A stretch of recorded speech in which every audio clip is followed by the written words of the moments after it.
안녕하세요. 전 주먹을 부르던 신우이 덕분에 이혼까지 하게 된 30대 여자입니다.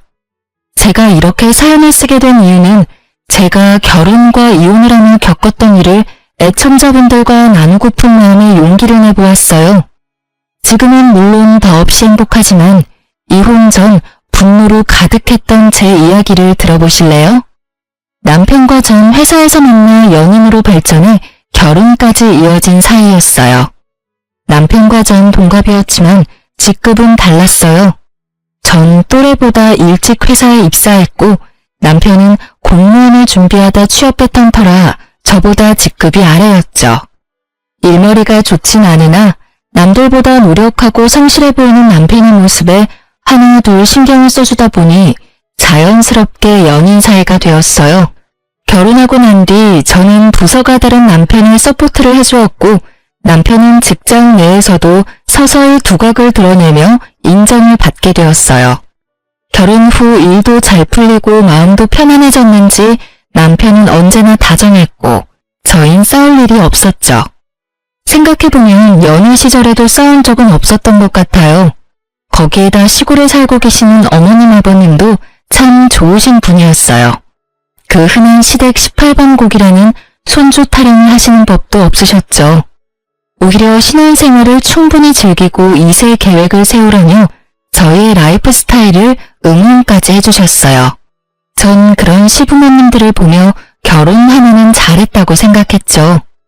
친구들을 보면 다들 은근슬쩍 들어오는 임신 압박 때문에 질식할 것만 같다고 아우성치는데 저희 부부는 말 그대로 행복한 신혼생활을 즐기고 있었으니까요. 단 한 가지만 빼고요. 바로 남편의 누나인 노처녀 신우이만 뺀다면 완벽 그 자체였어요. 전 결혼을 결심할 당시 청약에 당첨이 되었었는데 완공까지 기간이 애매해 남편과 신우이가 함께 살던 집에서 며칠 지내다 새 아파트로 들어가기로 했어요. 상견례 자리에서 보았던 신우이는 상냥하고 쿨해 보였던 터라 크게 부딪히는 일은 없을 거라고 생각했던 저의 큰 착각이었죠. 신우이는 어머님도 시키지 않는 시집살이를 시키기 시작하더군요. 아침 드라마에서나 보던 시집살이에 전 당혹스러움을 감추지 못했죠. 신혼여행에서 다녀온 후 처음으로 하는 출근날. 출근 준비로 바쁜 저를 신우이가 부르더라고요. 옳게. 네 형님, 왜 그러세요? 왜 그러긴, 아침은 언제 차려줄 거야? 네? 아침이요? 그래, 아침. 난 아침 꼭 먹고 출근해. 물론 상미도 그렇고. 그러니까 얼른 아침 좀 차려. 참고로 나랑 상미는 아침에 국물 꼭 있어야 하니까 국도 꼭 끓여줘. 아, 국은 맑은 걸로 부탁해. 아침부터 고춧가루 들어간 거 먹으니까 오전 내내 속도 아프고 배에서 소리도 나더라고. 제가 집에서 노는 사람도 아니고 아침밥을 대령하라니요. 참고로 전 아침밥을 먹지 않고 출근해요. 간혹 전날 저녁에 먹은 것이 부실했다 싶으면 편의점에서 간단히 해결하고 가고요.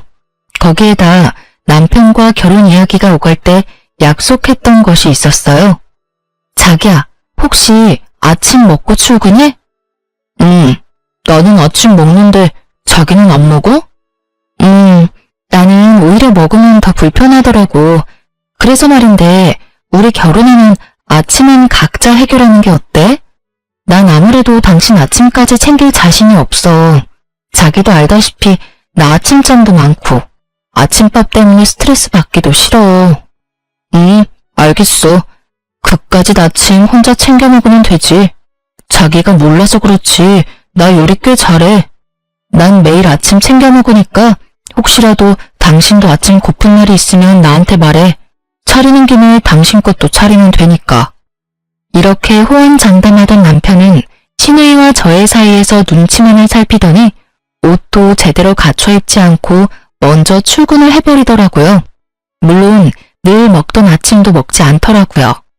저는 황당하고 화가 났지만 신우이의 닭달에 대충 아침을 차렸어요.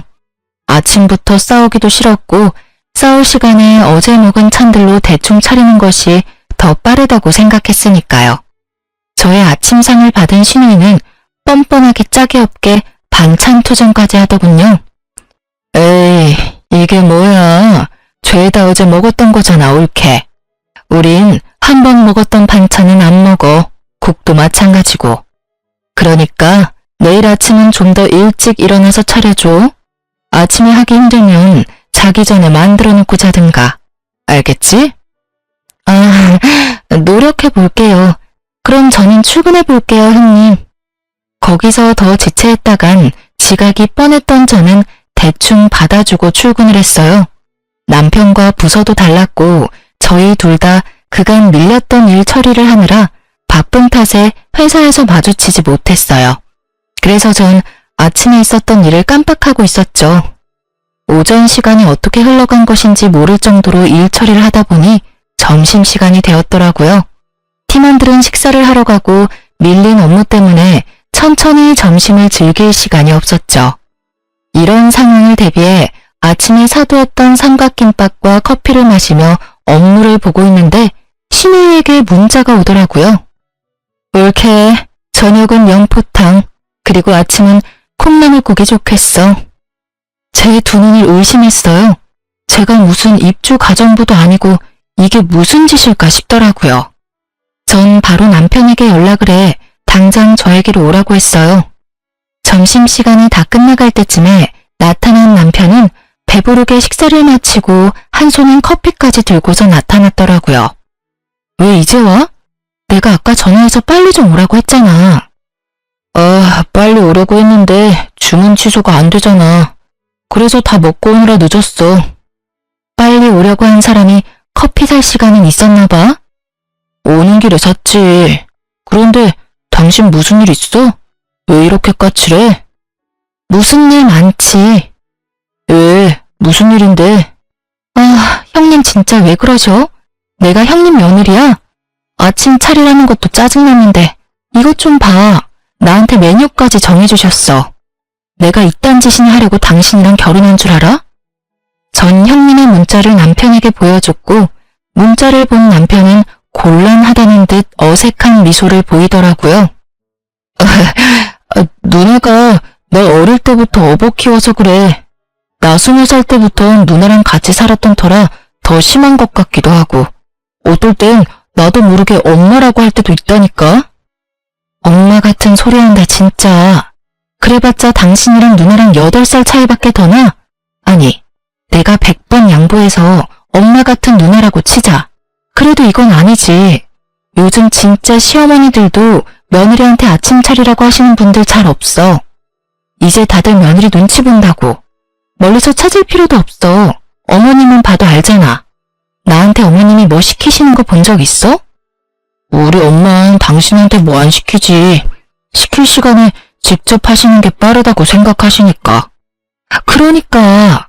그런데 형님은 왜 그러시냐고. 내가 당신한테도 안 차려주는 아침 형님한테 차려주게 생겼어? 그리고 당신은 아침에 그러고 도망가면 어떻게 해? 당신이 형님한테 한 소리 해줬어야지. 내가 어떻게 누나한테 뭐라고 해. 내가 조금 전에도 말했잖아. 누나가 어쩔 땐 더 엄마 같다고. 내가 누나한테 뭐라고 하면 우리 누나 얼마나 섭섭해하겠어. 그럼 난 당신 안중에도 없는 거야? 내가 섭섭해할 건 신경도 안 쓰여? 전 이런 문제는 확실히 하고 싶었던 터라 남편을 좀 몰아세웠어요. 제가 그렇게 나오자 남편은 하는 수 없이 아침은 자신이 하겠다고 하더라고요. 원래 약속이 그러했는데 인심 쓴다는 듯 말하는 남편을 보며 기가 찼지만 어찌되었든 원하는 방향으로 흘러가게 되었으니 참기로 했어요. 그렇게 전 저녁 식사를, 남편은 아침 식사를 맡게 되었어요. 남편과 저 두 사람이 살았어도 이렇게 분담을 하려고 했었으니 큰 불만은 없었어요. 그날 저녁 전 연포탕을 포장해 집으로 돌아갔어요. 맞벌이 하시는 분들은 아시겠지만 퇴근해서 장까지 보고 연포탕을 언제 만들어서 언제 먹겠어요? 그렇게 연포탕이 드시고 싶다고 하니 포장이라도 해서 가는 수밖에요. 하지만 신우이는 차오는 정성은 정성도 아니라 생각하는지 툴툴거리기 시작했고 남편은 또 저에게 혼나겠다 싶었는지 슬쩍 제 편을 들어주었어요. 연포탕이 얼마나 간단한 건데 그냥 올케가 퇴근하고 와서 직접 만들면 되지. 그러니 누나도 연포탕은 못 만들잖아.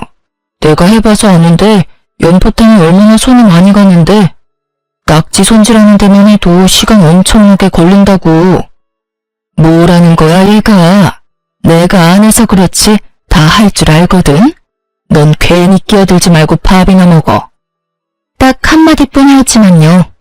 신우의 역성에 남편은 입을 다물었고 심기가 상할 대로 상해버린 신우이는 계속해서 구시렁거리며 연포탕을 세 그릇이나 먹더군요. 언행 불일치의 표본인 신우이를 보며 앞으로 저의 앞날이 순탄치만은 않겠구나 싶었고 제 예감은 틀리지 않았죠. 다음날 남편은 약속한 대로 일찍 일어나 아침을 차리기 시작했고 전 출근 준비를 하고 있었어요. 신혼여행의 여파로 밀린 업무가 상당했기에 전 화장도 하지 못하고 얼굴에 크림만 바르고선 집을 나서려고 하고 있었죠.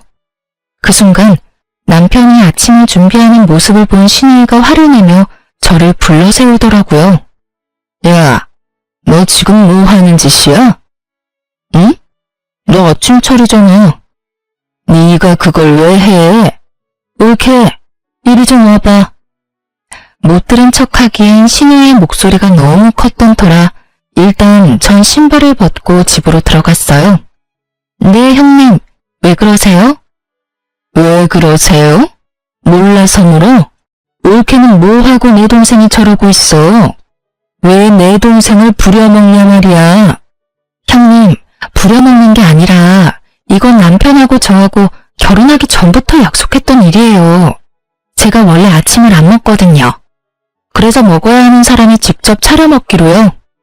아, 몰라. 난 그런 거 모르니까 앞으로 상은이 부려먹지 마. 알겠어?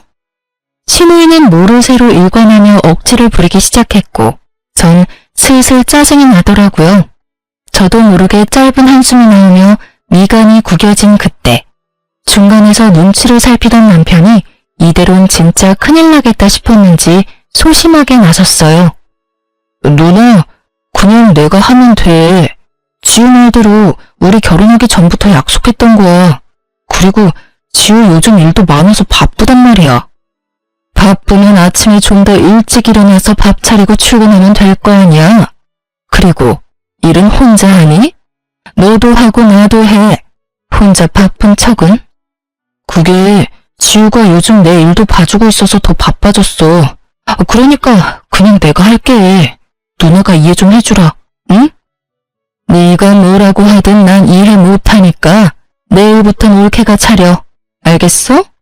아침부터 남편 손에 물 묻히지 말란 말이야. 대화가 전혀 통하지 않는 신우이와 더는 입씨름할 시간이 저에겐 없었고 전 그냥 알겠다고 하고 출근을 해버렸어요. 정말 별 생각이 다 들더라고요. 혼인신고하기 전에 이혼해야 하나부터 이런 일로 이혼까지 해야 하나까지. 긴 고민 끝에 내린 결론은 조금만 더 참자였어요. 이혼은 정말 말도 안 되는 것 같았고 정 안 되면 분가를 하면 되는 일이었으니까요. 그까지 다친 차려주자 싶었죠. 하지만 신우이는 저의 인내심을 실험이라도 하는 듯 저를 못살게 굴기 시작했어요. 40이 다 되어가는 나이에 어디서 남자를 그렇게 만나는지. 거짓말 조금 보태서 하루 건너 하루씩 남자가 바뀌는데 정말 미칠 것 같았어요. 신우이의 애인이 바뀌는데 왜 제가 미치느냐고요? 헤어질 때마다 저에게 화풀이를 했으니까요. 오죽했으면 전 신우이의 발걸음 소리만 듣고도 신우이의 기분을 알 수 있는 상태까지 되었어요. 그날도 방문을 탁 닫고 걸어오는 신우이의 발걸음 소리가 예사롭지 않더라고요. 하필 왜 주말인지 출근한다고 도망가지도 못하니 꼼짝없이 당하겠구나 싶었죠. 아니나 다를까 신우이는 소파에 앉아 TV를 보던 제 앞에 서서 팔짱을 끼더라고요. 왜 그러세요 형님? 하실 말씀 있으세요? 올케, TV 소리 좀 줄여줄래? 주말엔 집에서 좀 쉬고 싶은데 TV 소리 때문에 잠을 잘 수가 없잖아. 아, 그래요? 죄송해요. 전 또 무슨 트집이 잡힐지 몰라 그냥 사과를 하며 전원을 꺼버렸고 시비가 더 걸고 싶었던 신우는 전원을 껐다고 트집을 잡아댔어요. 소리만 줄이랬지 아예 끄라고 했어? 올케는 왜 그래? 왜 날 TV도 못 보게 하는 못돼 먹은 신우이로 만드냐고. 노처녀 히스테리 무섭다고 하더니 정말 경험해보니 장난 아니더라고요. 반찬 투정은 기본이고 바닥에 머리카락 떨어지니 집에선 머리를 풀지 말라고 하질 않나. 자신이 보는 앞에선 남편과 애정 표현도 자제해달라고 하더니 이젠 하다못해 TV 끄는 것까지 트집을 잡으니 이성의 끈이 확 끊기더라고요. 형님, 진짜 저한테 왜 그러세요? 제가 웬만하면 그냥 참으려고 했는데 해도 너무하시네요. 제가 무슨 동네북도 아니고 왜 계속 트집을 못 잡아서 안달이냐고요. 트집? 내가 트집을 잡았다고? 내가 언제? 잡힌 트집이 워낙 많아서 저도 일일이 말씀 못 드리니까 혼자 곰곰이 생각해 보세요. 전 피곤해서 이만 들어가 볼게요. 전 신우의 얄미운 모르쇠 공격이 나오기 전에 말을 끊고 방으로 들어와 버렸어요. 씩씩거리며 방으로 들어온 저를 본 남편이 무슨 일인지 말하지 않아도 알겠다는 듯 제 눈치를 살피더라고요. 그 모습을 보는데 더 열이 받았어요. 이런 일은 남편이 나서 중재를 해줘야 하는 것이 맞는 거 아닌가요? 남편은 신우에게 한 소리를 들은 이후 중재는커녕 방관자가 되었고 일은 벌어진 후에나 눈치를 살피는 남편이 얄밉더라고요. 누나가 또 뭐라고 그래? 알면서 왜 물어? 이젠 TV 볼륨 가지고 트집 잡더라니까. 그래서 내가 그냥 미안하다면서 TV 끄니까 또 왜 끄냐고. 왜 못돼 먹은 신우이 만드냐고 따지시는데 내가 화가 나겠어 안 나겠어? 당연히 화가 나지. 우리 누나 진짜 왜 그러니 모르겠네. 나 도저히 안 되겠어. 그냥 우리 나가서 살자. 나 진짜 이러다 정신병 걸릴 것만 같아. 에이, 요즘 월세가 얼만데 당신이 조금만 더 참아주면 안 돼? 더 참을 수 있었으면 말도 안 꺼냈어. 월세가 얼마나 들든 난 나가야겠다고. 싫으면 당신은 여기서 당신 누나랑 같이 살아. 난 원룸이라도 얻어서 나갈 테니까. 싫은 소리는 했어도 이렇게까지 딱 잘라 말한 적이 없던 저였기에 남편도 드디어 상황의 심각성을 깨달은 듯 했습니다. 저에게 며칠만 기다려주면 자신이 단호하게 말하겠다고 하더라고요. 전 진짜 마지막이라 생각하며 남편의 말을 믿어보기로 했어요. 집안에는 찬바람이 불었고 한동안 조용하던 신우이가 아침을 먹다 말고 저를 부르더라고요.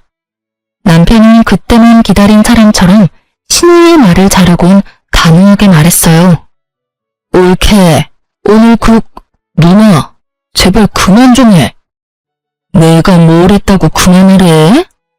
또 지우한테 뭐라고 하려고 그러는 거잖아. 지우 좀 그만 괴롭혀.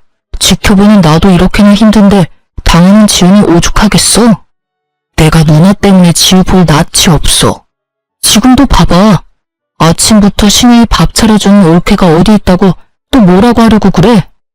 짜든 싱겁든 고맙다고 하고 그냥 좀 먹어주면 안 돼? 얘가 아침부터 생사람 잡네? 난 올케한테 국 맛있다고 말하려고 했어. 왜 오버하고 난리래? 그랬어? 이게 다 누나 탓이잖아. 오죽하면 내가 이러겠어? 누나가 이 사람 쥐잡듯 잡으니까 나는 당연히 또 혼내려나 보다 했지. 하여튼 이제 좀 자제 부탁해. 누나도 소중한 가족이지만 지우도 소중해. 그러니까 누나도 소중히 대해줘. 아이고, 알겠으니까 얼른 밥 드세요. 올케, 내가 요즘 좀 심했지? 섭섭했으면 풀어. 앞으로 나도 조심할게. 네? 아, 네. 갑자기 단호해진 남편도 놀라웠지만 순순히 인정하며 숙이고 들어오는 신우이가 더 놀라웠어요. 갑자기 변해버린 신우이의 태도엔 이유가 있었더라고요. 그건 다들 예상하시듯이 남자가 생긴 것이었어요. 그것도 무려 10살 차이가 나는 남자요. 평소 신혜의 스타일은 문자보단 전화를 선호하는 스타일이었는데 웬일인지 문자를 보고 웃고 있더라고요. 그 모습이 생소해 제가 물었어요. 형님, 무슨 연락이길래 그렇게 웃으세요? 아, 이거? 나 사실 결혼하고 싶은 남자가 생겼어. 헉, 정말요? 어떤 남자이길래 우리 형님 마음을 사로잡았대요?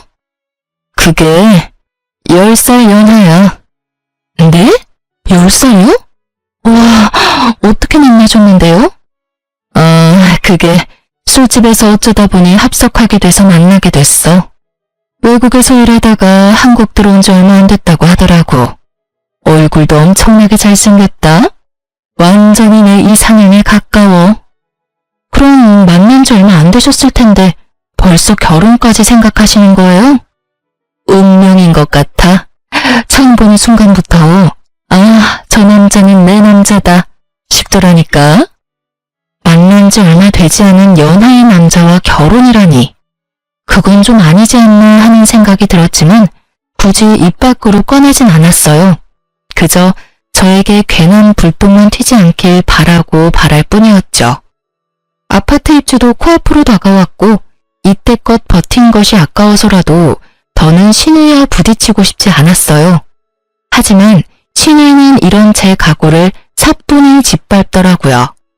트집이 사라진 신우이는 이제 다른 방법으로 제 인내심을 실험하기 시작했어요. 그날은 오랜만에 남편과 밖에서 오붓하게 저녁을 먹기로 한 날이었어요. 그날따라 옷이고 가방이며 왜 그렇게 찾는 것마다 보이지 않는지 신경질이 다 나더라고요. 어디 갔지? 오늘 진짜 무슨 날인가? 왜 이렇게 찾는 것마다 없지? 왜? 못 찾는데? 왜 있잖아. 내 하얀색 원피스랑 노란색 가방. 당신이 그거 입었을 때 제일 예쁘다고 해서 오늘 입으려고 했는데 아무리 찾아도 안 보여.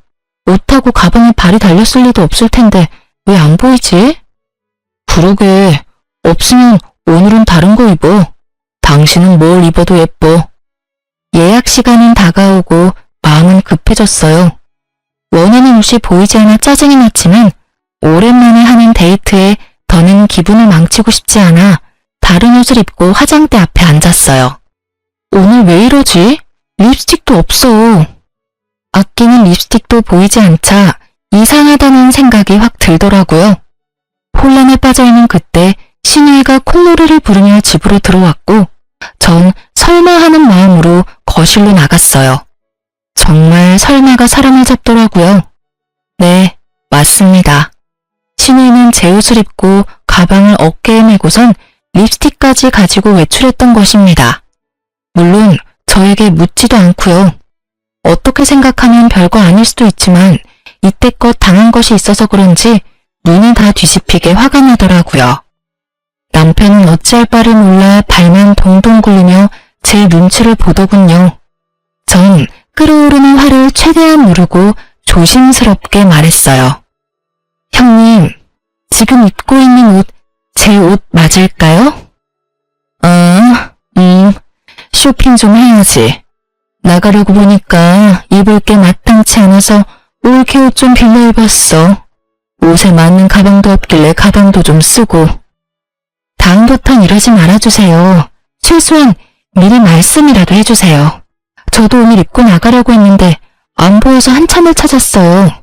부탁 좀 드릴게요. 누가 누구한테 부탁해야 하는 상황인지.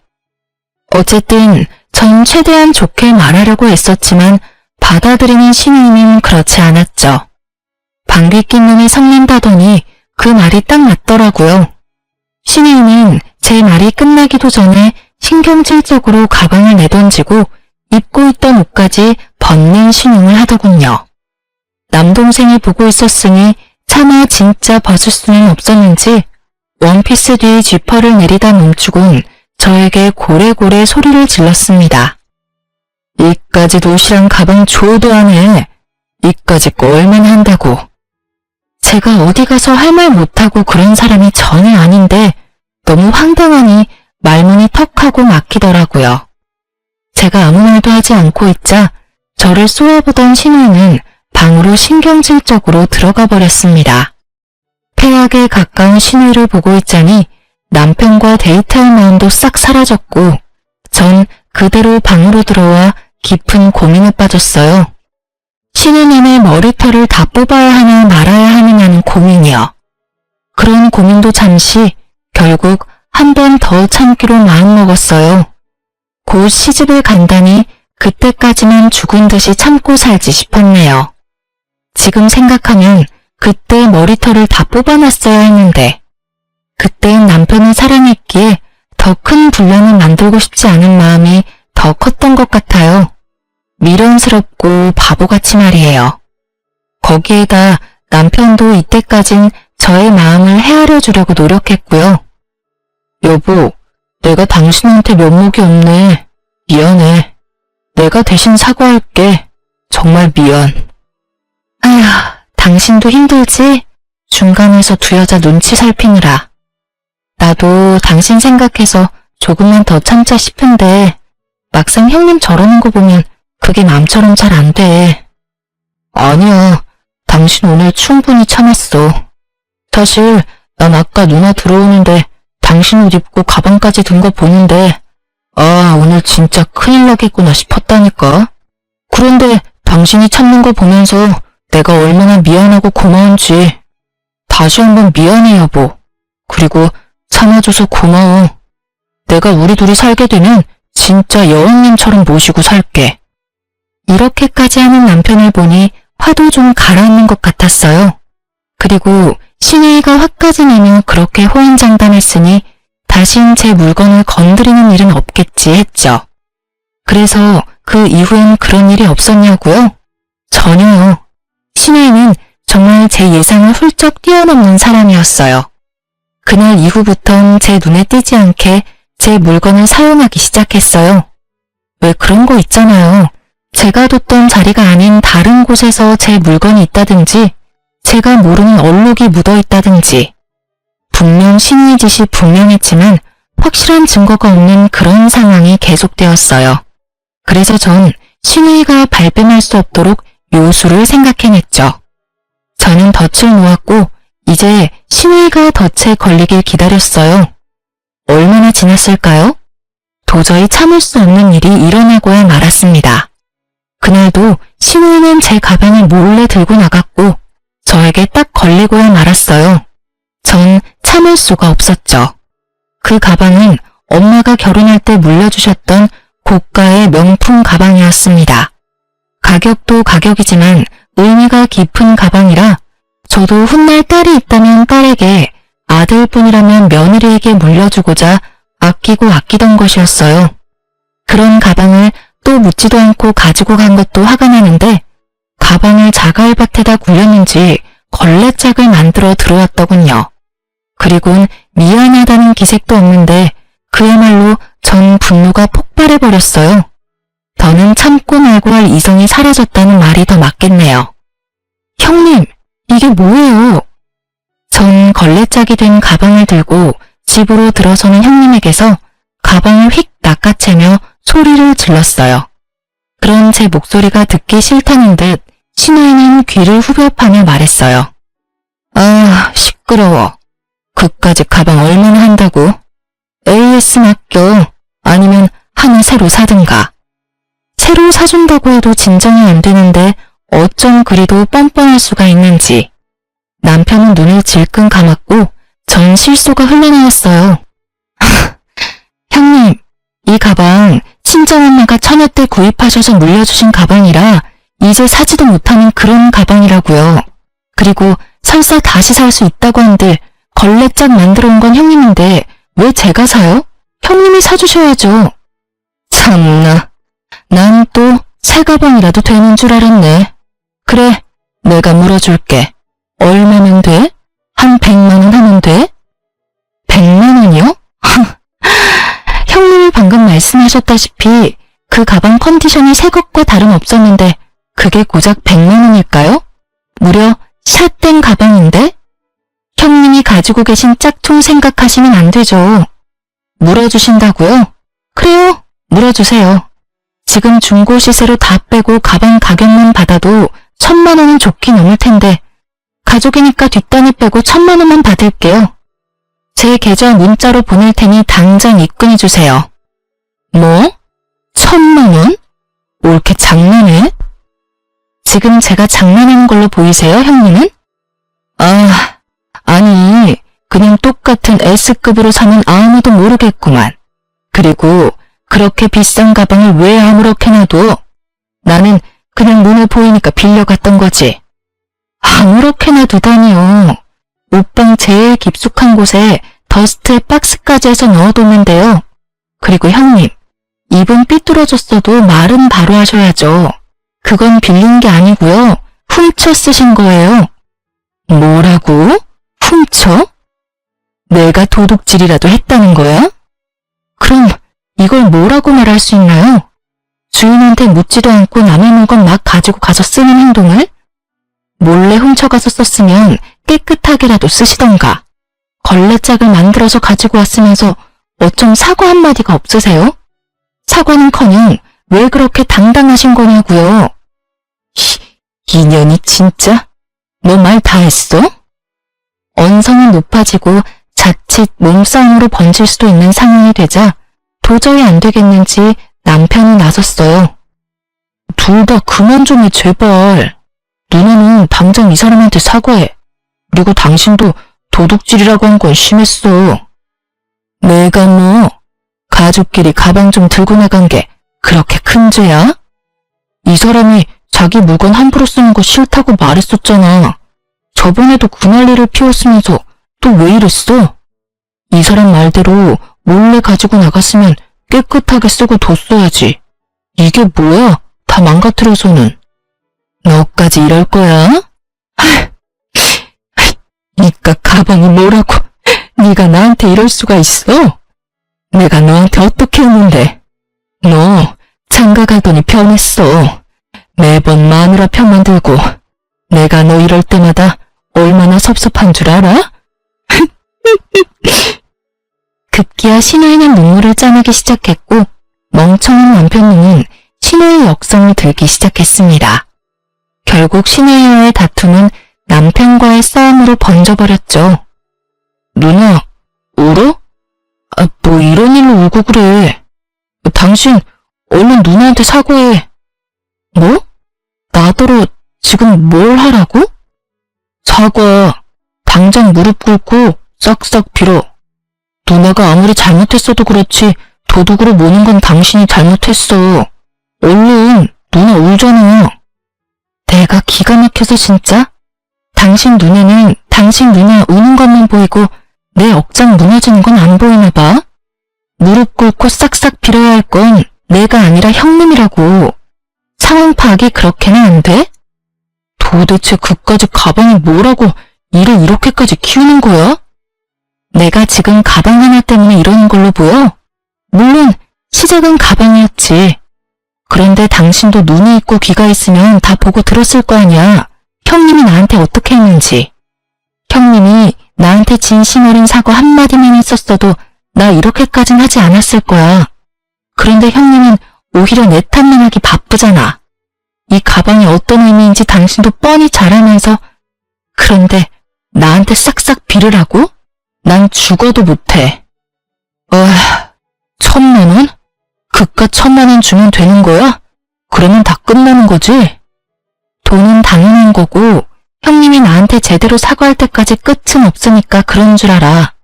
그리고 더는 이딴 집구석에서 1초도 있고 싶지 않아. 난 친정가 있을 테니까 당신도 나 따라가든지 당신 누나랑 여기 있던지 당신 알아서 해. 말 그대로 했어요. 더는 1초도 그 인간들과 한 공간에 있고 싶지 않았고 대충 짐을 싸 친정으로 가버렸어요. 짐까지 싸서 등장한 저를 본 친정 부모님들은 많이 놀라셨고 전 조금 진정이 되면 다 설명해 드릴 테니 기다려달라고 부탁드렸죠. 한순간 욱하는 마음에 이런 행동을 하는 딸이 아니란 걸 누구보다 잘 아는 부모님은 알겠다고 하시며 집냄새가 가득한 이불을 내어주셨어요. 그 이불을 덮는데 왜 그렇게 눈물이 나는지 철없더라고요. 누군가에게는 그깟 가방, 옷, 물건일 수도 있지만 저에겐 소중했으니까요. 거기에다 남편 생각해서 이때껏 참아온 것이었는데 그런 남편마저 저를 질책하고 나서니 더욱 서러웠어요. 그렇게 울고 있는데 어머님에게 전화가 왔어요. 여보세요? 어머님. 아가, 방금 네 시누이랑 통화했어. 많이 속상했지?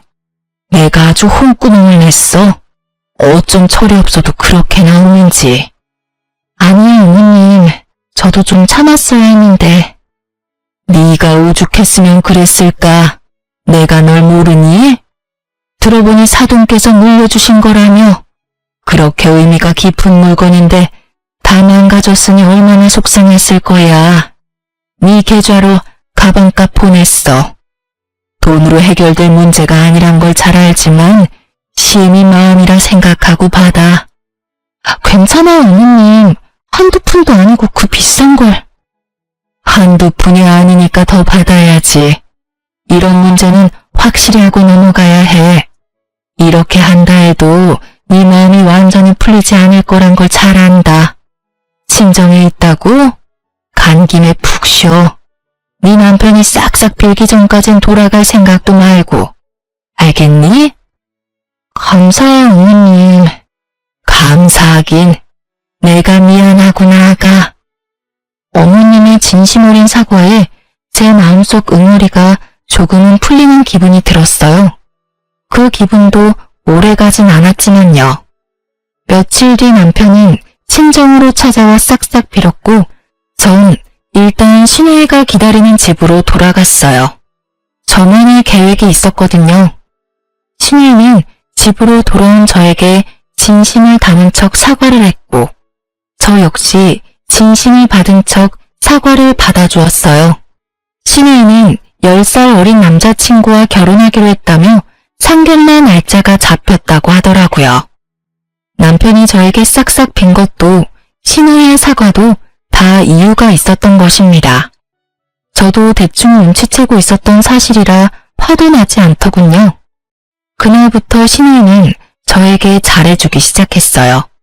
자신의 체면을 위해 어떻게 해서든 절 상견례 자리에 데리고 나갔어야 했을 테니까요. 옳게. 이제부터 아침은 내가 알아서 차려 먹을게. 생각해보니까 옳게는 아침도 안 먹는데 그 바쁜 아침에 식사 준비까지 시키는 건 내가 좀 너무했다 싶더라고. 전 이제야 제정신이 바뀐 것인지 처음으로 정상적인 말을 하는 시누이를 보며 언제까지 일어나 지켜보기로 했어요. 속이 뻔히 보이는 친절에 헛웃음이 터져나왔지만 꽤 참을만 했어요. 형님 뜻이 그렇다면 그렇게 하세요.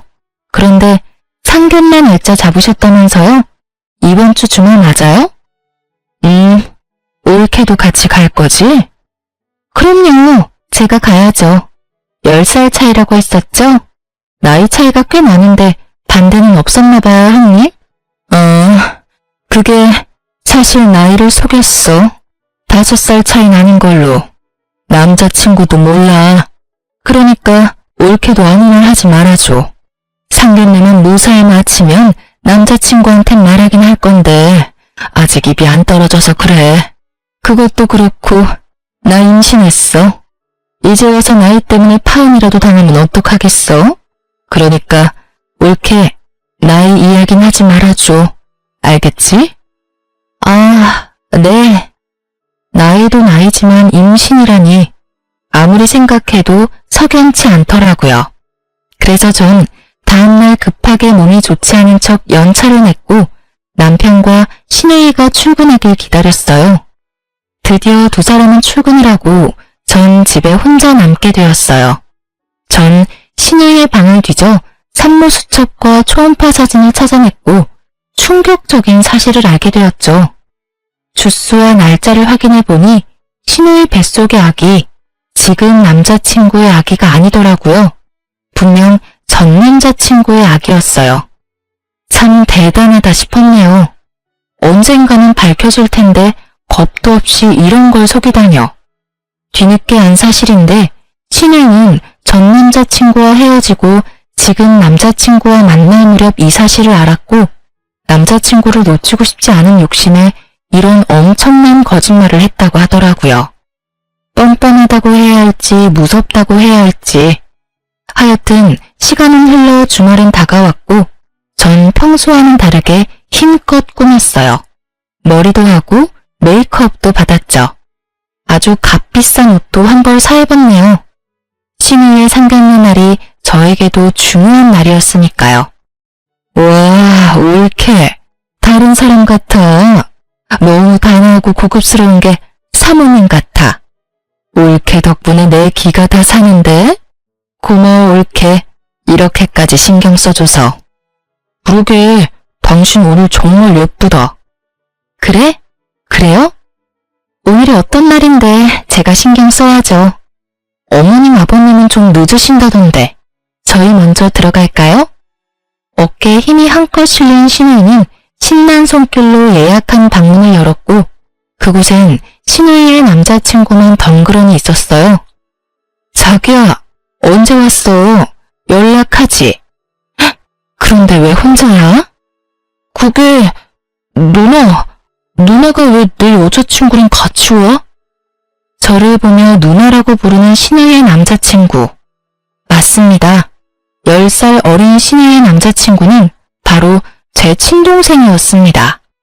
저랑 2살 차이 나는 남동생은 대학교 졸업 후 유명 증권사에 바로 취업이 되었고 해외지사 파견을 받아 이때껏 해외에서 근무하다 국내로 들어온 지 6개월도 채 되지 않았었죠.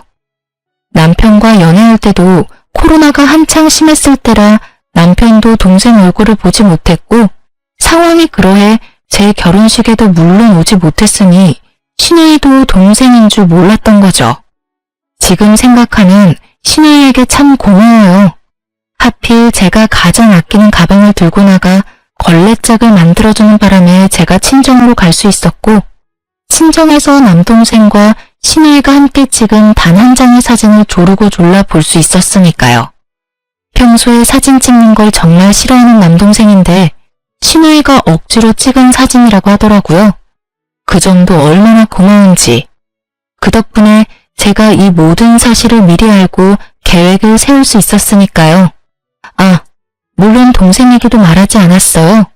미리 알려야 하나 생각도 했지만 신우이가 눈치라도 챈다면 또 무슨 변명을 하며 빠져나갈지 모르는 일이었으니까요. 모든 일은 제 계획대로 되었고 신우이의 표정은 절망 그 자체였어요. 누나라니? 이게 다 무슨 소리야, 올케? 내 남자친구랑 아는 사이야? 네, 형님. 제 남동생이에요. 참, 이런 우연이 다 있네요. 그렇죠, 형님? 올케, 그게 말이야. 아, 진짜 어떡해. 그냥 내가 다 잘못했어. 전부 다. 나 좀 받아주면 안 될까? 내가 진짜 잘할게, 응? 무릎을 꿇고 싹싹 비는 형님과 지금 일어나는 모든 상황이 이해되지 않는 동생. 전 이 모든 상황을 한 번에 정리할 수 있는 증거를 형님에게 던지며 말했어요. 형님 같으면 받아주시겠어요? 10살을 5살이라고 속인 것도 모자라서 뱃속의 아기도 제 동생 자식이 아니잖아요. 하나부터 10까지 다 거짓말 투성인 형님을 형님 같으면 동생이랑 결혼하게 두겠어요? 형님은 바닥에 힘없이 떨어진 산모 수첩과 초음파 사진을 후다닥 감추었지만 이미 늦은 일이었어요. 이게 다 무슨 소리야, 누나? 그럼 뱃속의 아기가 내 아기가 아니란 말이야? 그래서 오늘 엄마 아빠도 없이 혼자 오라고 한 거였어? 미리 말했어야 했는데 미안해. 넌 작은 일도 얼굴에 다 티가 나니까 미리 말할 수가 없었어. 진짜 미안해. 그러니까 나이도 5살 많은 게 아니라 10살이 많고 애도 내 애가 아니란 이 말이네? 그러면서 뻔뻔하게 결혼해주지 않으면 죽는다고 협박까지 했어? 어쩐지 테스트 기능 보여주면서 초음파 사진은 안 보여주는 게 이상하다 싶었어. 이 정도면 사기야, 사기. 모든 사실을 알게 된 동생은 충격이 큰 듯 비틀거리며 소리를 질렀고 신우이는 동생에게 몸을 돌려 빌기 시작했어요. 자기야, 내가 잘못했어. 처음부터 속이려는 건 아니었는데 자기를 너무 사랑해서 놓치고 싶지 않았어. 나 한 번만 용서해주면 안 될까? 이 아기 자기가 싫다고 하면 당장 지울게. 나 수술하면 돼. 그걸 지금 말이라고 해? 수술을 하든 말든 네 마음대로 하고 다신 나한테 연락하지 마. 다신 그 뻔뻔한 낯짝 보고 싶지도 않으니까. 당장이라도 경찰서에 가서 고소하고 싶은데 그동안 만났던 정을 생각해서 참는 거야. 알겠어? 아, 누나, 나 먼저 가볼게. 집에서 봐. 동생은 그렇게 자리를 떠났고 신우이도 동생을 따라가 버리더군요. 동생을 따라가지 못하게 신우이를 붙잡고 싶었지만 저에겐 아직 남은 문제가 있었기에 신우이는 동생에게 맡기기로 했어요. 이제 남은 것은 남편에게 복수하는 것이었어요. 전 남편을 노려보았고 남편은 그저 저에게 험한 말을 쏟아내기 시작했어요. 당신 미쳤어? 꼭 이렇게까지 해야 했어? 당신만 입 다물면 다 해결될 일이었잖아. 해결? 넌 하늘이 무섭지도 않아? 그러다 천벌받아. 그리고 너 같으면 네 동생이 인생 나락으로 가는 꼴 보고만 있을 수 있어? 나락? 말이 심한 거 아니야? 심한 건 너희 남매들이지. 네 누나도 누나지만 네가 어떻게 나한테 이럴 수가 있어? 내가 뭐, 내가 지금 누나 편 들었다고 이래? 그럼 내가 여기서 누나 편을 들지 당신 편이라도 들어줄 줄 알았어? 아직도 상황 파악을 하지 못하고 쉰 소리나 하는 남편에게 당장 휴대전화를 내밀어 영상을 보여주었고 말 그대로 잿빛 얼굴이 되더라고요. 그 영상은 저희 집 안방과 옷방에 설치된 홈 CCTV 영상이었어요. 신우이가 제 물건을 몰래 쓰는 것이 분명한데 증거가 없어 답답했던 저는 증거를 잡을 요령으로 CCTV를 설치했던 것이었습니다. 물론 남편에게 지나가는 말로 설치해야겠다고 언급했었는데 제 말은 귓등으로도 안 듣더니 설치한 줄도 모르더라고요. 친정에서 어머님의 전화를 받은 전 CCTV가 떠올랐고 녹화된 영상을 통해 남편의 검은 속내를 알고 오늘의 계획을 세웠던 것이었어요. 그렇게 녹화된 영상 속엔 옷방 안에서 나눈 둘의 대화가 버젓이 들리더라고요. 너 괜찮아? 올케는 친정에 갔어? 뭐 그런 일로 짐까지 싸서 쪼르르 친정을 간다니? 하여튼 너 진짜 여자 잘못 만났어. 가방 빌려줬다. 좋게 생각하면 될 일을 뭘 쪼잔하게 화까지 내는 지원? 내가 저기 저 가방도 쓴 줄 알면 올케 진짜 이혼하겠다고 개거품 물고 찾아오겠네. 누나, 그러게 내가 조심 좀 하라고 했잖아. 모르는 척하는 거지. 집사람 다 알고 있다고. 내가 그렇게까지 말했는데 하필이면 장모님이 주신 가방을 국고로 만들어서 가지고 오냐? 아, 몰라.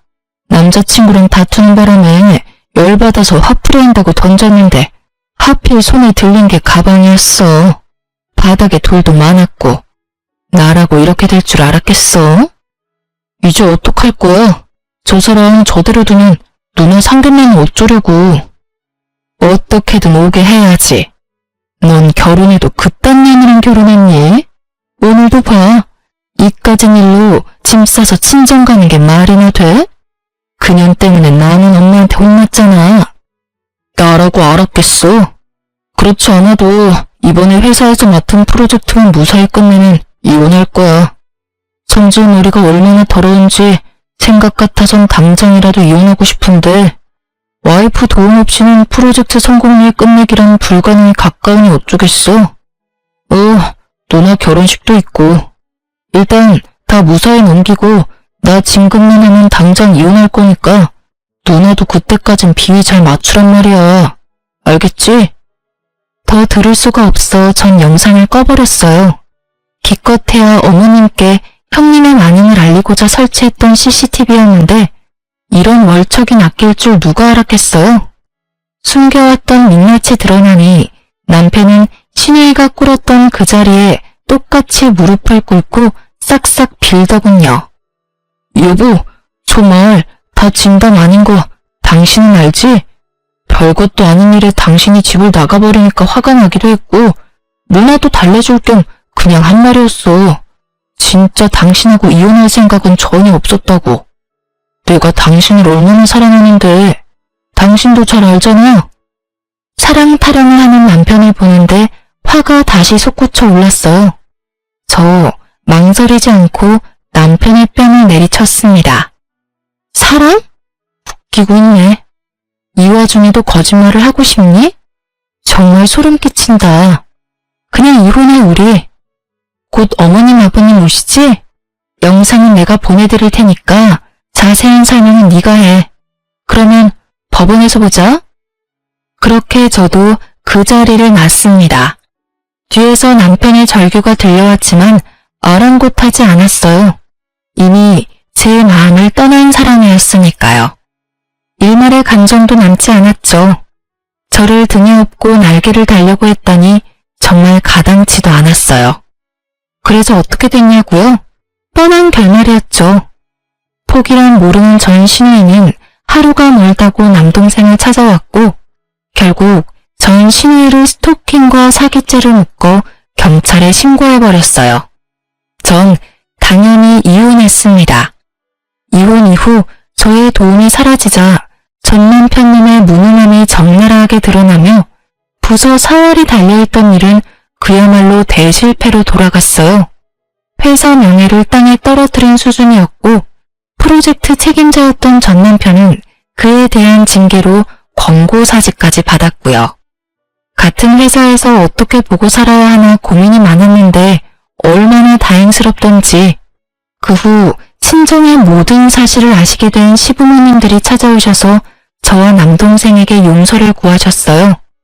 말은 그렇게 했지만 굳이 시부모님들께 녹화 영상을 보내지 않았었는데 도둑이 재발 저린다고 전 신우와 전 남편이 스스로 다 말했던 모양이었어요. 눈물을 훔치시며 용서를 구하시는데 잘못한 것도 없는 제가 다 죄송스러워 혼났네요.